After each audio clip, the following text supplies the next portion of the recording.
Oh, siyabonga makhosi, siyabonga. Ngangikugcine nini ukujabula, ngangijabulela ibhola. Ngangikugcine nini? Muhlu Jesu. Muhlu Yesu. Siyabonga bafana.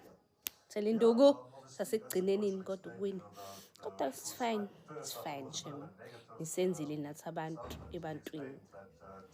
Sizonisupporta noma nishawa noma ningashawa kodwa mina ngizonisupporta.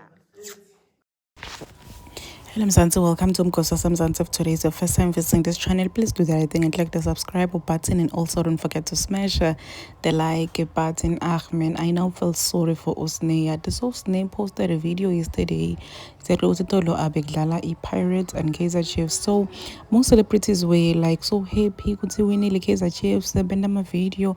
So Usne, like she's one of the people Lana posted and TikTok account yake, saying ukuthi she's happy man ugcina kuzala kujabulela ibhola, and she's so happy, and people started dragging umogela saying ukuthi akahamba esikolweni akahamba yofunza. This is because phela umntwana kubo lomncane uMpilo sele recently graduated, and now people are dragging uSne ukuthi why Sne angafunzi, uSne unesikhathi ebantwana lokuyatala yo waze walithwala lidombolo Usne ngokugraduate kwaMpilo. The way people are dragging Usne ngakhona, the way people always come for Usne, the way people always bully Usne laphana kuma-social media platforms, uze wathena off ma-comments akhe ku-TikTok because like she doesn't wanna hear anything. Nkosi yami akafuni kuva ukuthi bantu abayothini. So le video lena ithathwe lomnye umuntu wayifaka ku-account yakhe.